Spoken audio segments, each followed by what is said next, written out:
your Hobby Nation station.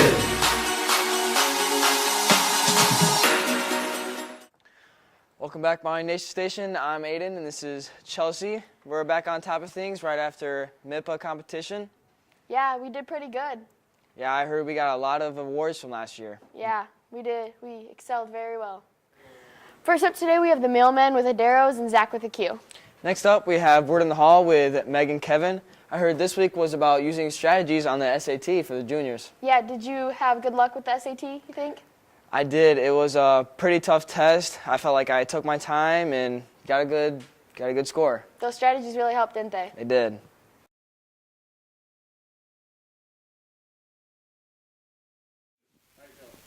I'm Bryce Darrow here today with Kyle Reisinger. How you doing today, Kyle? I'm doing pretty swell. That is very good. Now my question for you today is, what advice do you need, Kyle?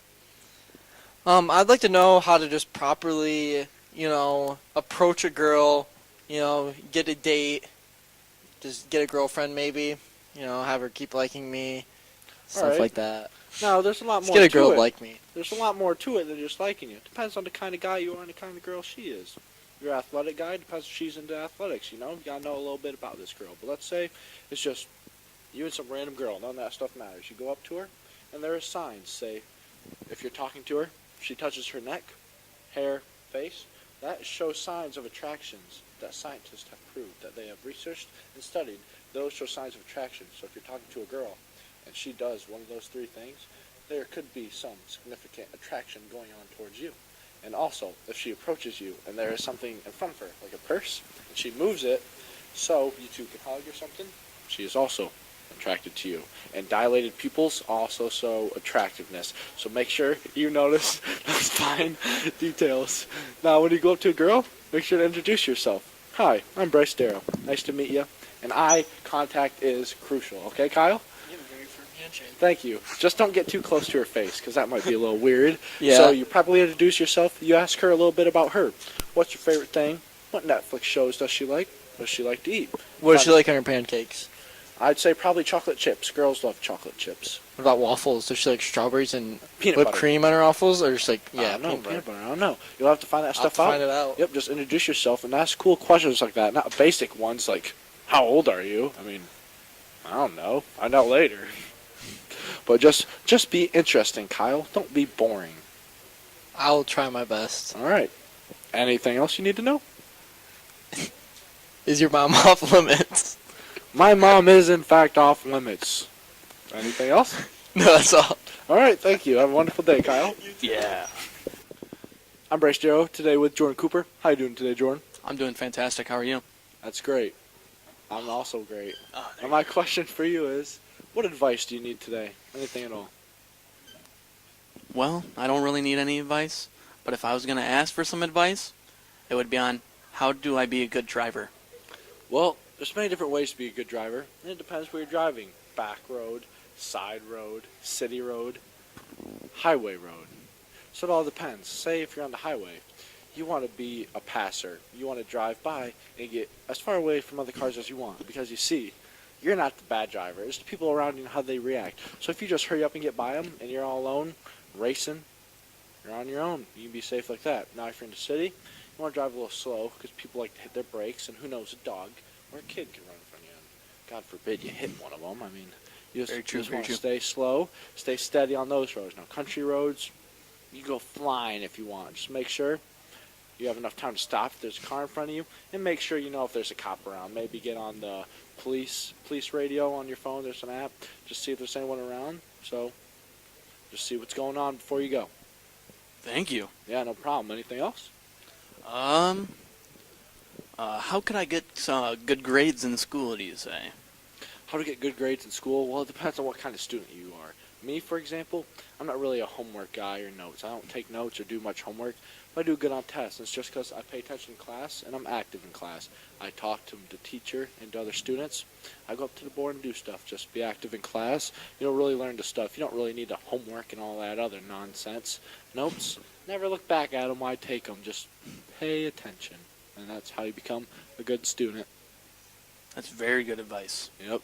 Anything else, Coop? No, that's it. All right, well, thank you. Thank you. Solid.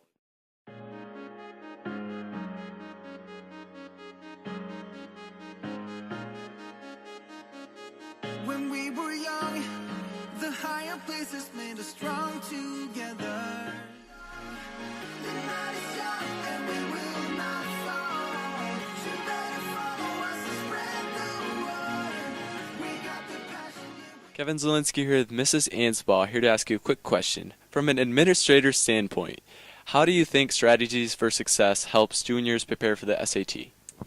The Strategies for Success class is designed to prep students for the SAT, not only for content, but test-taking strategies and tips.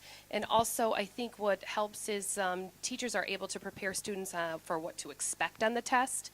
And the one thing that I would like to see happen next year is that we go back to a 4-teacher rotation. And so that each teacher is going to focus on math for 3 weeks, English for 3 weeks, writing for 3 weeks, and then maybe a fourth one on just the test-taking tips. So if we could maybe reorganize how we offer it, I think it could be even better. I see. Very good insight. Thank you very much. You're welcome. Zielinski here with Meredith Berry, here to ask you a quick question featured on our show this week. Do you think Strategies for Success helped you prepare for the SAT? Honestly, I don't really think the class helped me prepare for the SAT just because I think the prompts that we did for writing, they weren't kind of like the prompt that was on the actual SAT, and the math questions. Ooh, I'm telling somebody she said that. The math questions weren't the same at all, and personally I think our math teachers can do a better job at teaching us towards the SAT. Well, everyone has their own opinion. Thank you. Thank you very much. Here with Josh O'Neill, here to ask you a quick question. Did the Strategies for Success class help you on the SAT, do you feel? No. Why do you say that? In my strategies class, we did a project of our future school we want to go to, which has nothing to do with the SAT or what we talked about. So, how do you feel the SAT went? Extremely horrible. Extremely horrible. So, what do you think they need to revise in that class? Pick different teachers and not watch movies when we're supposed to be like going over the stuff for SATs. Gotcha. Very good insight. Thank you very much. Let's hear with Evan White, here to ask you a quick question. Do you think Strategies for Success helped you prepare for the SAT? For the most part, it really did. It really taught us how to use our essay skills, how to really funnel them into a way we can take our ideas and really really write them down onto paper. The math section, for the most part, that didn't really teach us very much, but it gave us a good idea of how we are going to have to take these tests. Gotcha. Thank you very much. Wow, a lot of good answers out there, Meg. Yeah, I agree. Well, from my experience, the strategies class helped me a lot because it opened me up to the test and showed me what's about it. Because we were the first class to experience it, and I was really nervous about it, but it really helped me focus. So in my opinion, it's a good class. Everyone has their own opinion. All right, sounds like it's a good class. See you next week. Up next, we have a spring break feature from Kevin about what Northwest students did on their spring break.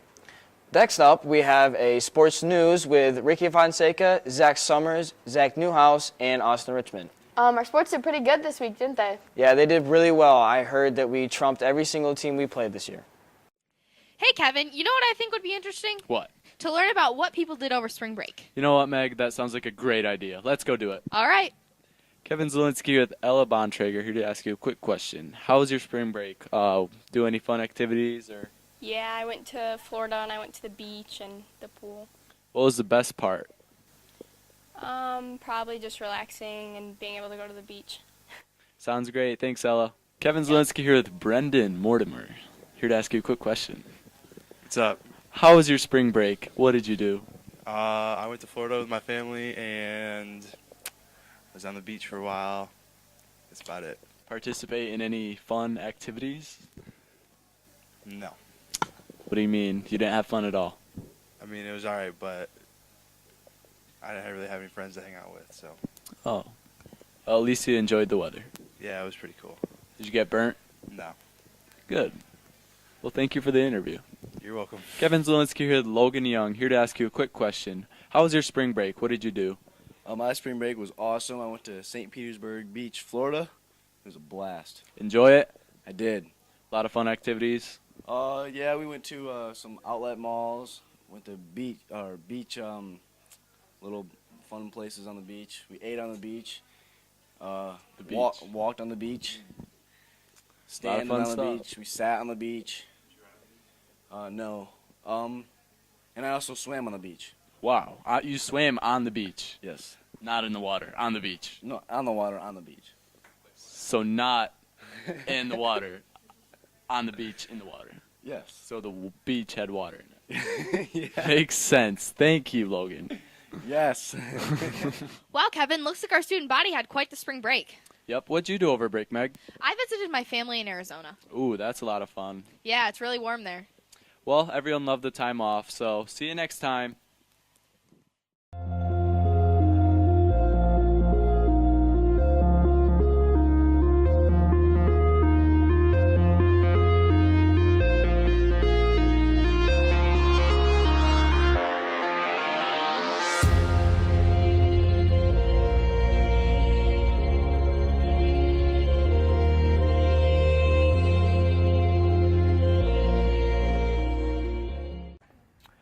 Welcome back, Mighty Sports fans. We've had an exciting week for our sports programs.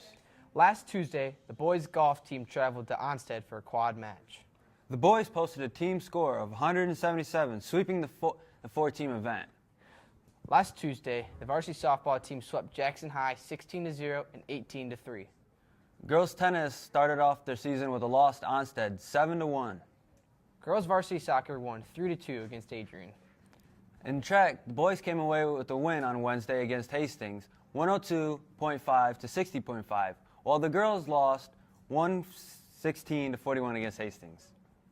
Varsity baseball beat Harbor Creek last Thursday 6-2 in the first game, while the second game was postponed in the fourth inning due to darkness.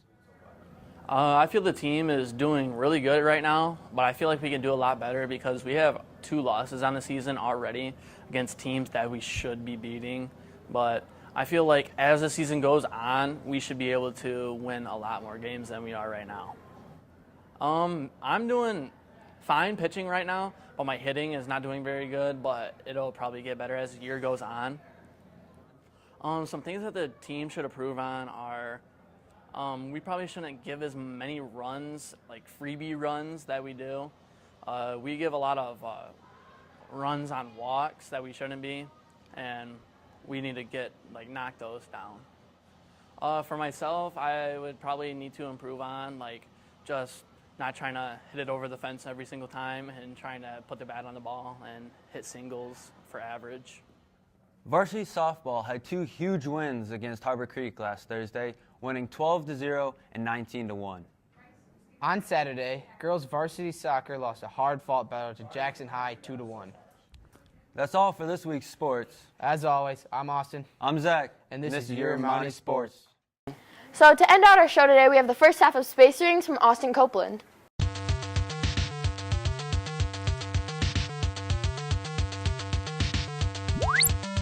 Incoming rocket! Get out!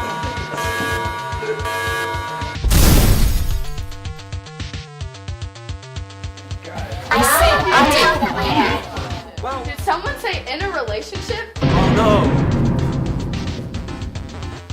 Shoot. Sounds like the chase is on. That's a moment. I like the view. Hey guys, who are you? Let's go chase Minosha. Great idea. You can't get away.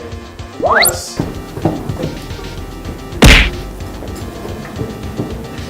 You cannot chase after Kenny. He's innocent. You're under arrest. Hands behind your back. We're gonna check your pockets too. Thanks, Mars and Saturn. You saved me once again. No problem. You sure did throw a lot of junk people away, bro. Yeah, I know. For sure, I want to get out a point. It's not fair. Minota is arrested. Wait, one more thing. I'll ruin Valentine's Day party by setting up bombs. Mwahahahaha. You're a dirty riot ruler. Who gives an unsensible villain in the first place? So, Commissioner, did you get the food yet? You said it. Whoa! Oh my god, somebody bombed us. Who did it? Wow.